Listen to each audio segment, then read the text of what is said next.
के आधार पर पोषक तत्व उपलब्ध कराने को परिशुद्ध पोषक तत्व प्रबंधन या प्रिसीजन न्यूट्रिएंट मैनेजमेंट कहते हैं। इसके लिए कई उपकरण और तकनीकें हैं, जैसे ग्रीन सीकर, स्पैड मीटर या क्लोरोफिल मीटर और न्यूट्रिएंट एक्सपर्ट जैसे डिसीजन सपोर्ट सिस्टम्स। लेकिन इन सभी में एक बहुत ही सरल, आसान, कम लागत वाला और बहुत व्यवहार्य विकल्प है लीफ कलर चार्ट, जिसे धान, गेहूं और मक्का जैसी प्रमुख फसलों में नाइट्रोजन प्रबंधन के लिए उपयोग किया जाता है। पौधे में पत्ती का हरापन नाइट्रोजन की सांद्रता का प्रतीक है, इसलिए गहरा हरा रंग यानी नाइट्रोजन की पर्याप्त मात्रा और हल्का हरा रंग यानी कि नाइट्रोजन की मांग। ये एक बहुत ही हैंडी यंत्र है जिसमें हल्के हरे रंग से गहरे हरे रंग तक कई शेड्स होती हैं और हर शेड के नीचे एक अंक दिया रहता है।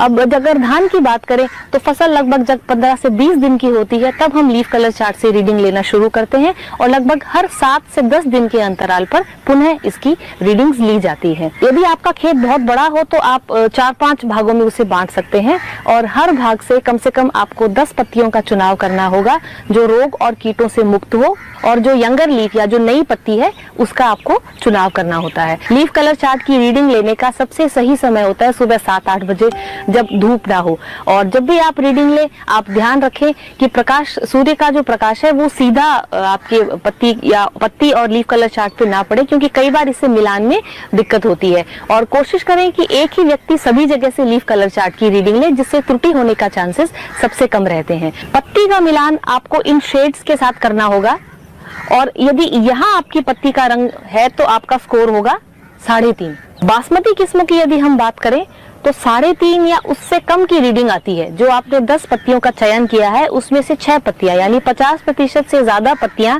यदि 3.5 या उससे कम की शेड में मैच करती हैं तो आपको 25 किलोग्राम नाइट्रोजन प्रति हेक्टेयर की दर से फसल में देना होगा। वहीं यदि आपकी कोई संकर किस्म है या इनब्रेड लाइन्स आप लेते हैं तो 4 या उससे कम का अगर स्कोर है 10 में से 6 पत्तियों का, तो आपको करीब 35 किलोग्राम नाइट्रोजन प्रति हेक्टेयर की दर से उपलब्ध कराना होगा। देखिए, इस समय पौधे पे और लीफ कलर चार्ट पे धूप नहीं आ रही। यदि धूप में लेना भी पड़े आपको रीडिंग तो आप अपनी ही उसको किसी छाया से कर लीजिए, तभी आप पत्ती का लीफ कलर चार्ट से मिलान कीजिए।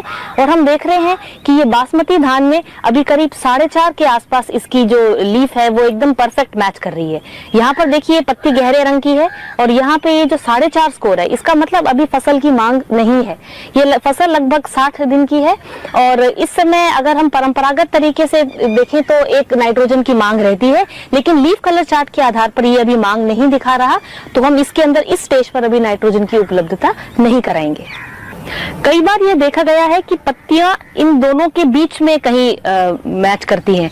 उस परिस्थिति में आप इन दोनों अंक का औसत भी कर सकते हैं। जो शोध हमने किए हैं उसमें यह पाया गया है कि यदि आपका जो परंपरागत रोपाई वाला धान है तो उसमें आप 15 दिन के आसपास, फिर 45 दिन के आसपास और करीब 60 से 65 दिन पर लीफ कलर चार्ट की रीडिंग जरूर लीजिए।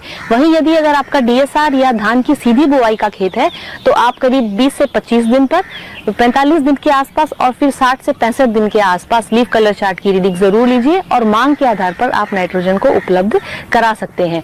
यदि 60 से 65 दिन के बाद भी नाइट्रोजन की मांग दिखाई जाती है तो आप बासमती धान में करीब 20 किलोग्राम नाइट्रोजन और इनब्रेड या संकर किस्मों के लिए करीब 30 से 35 किलोग्राम नाइट्रोजन की मात्रा भी दे सकते हैं।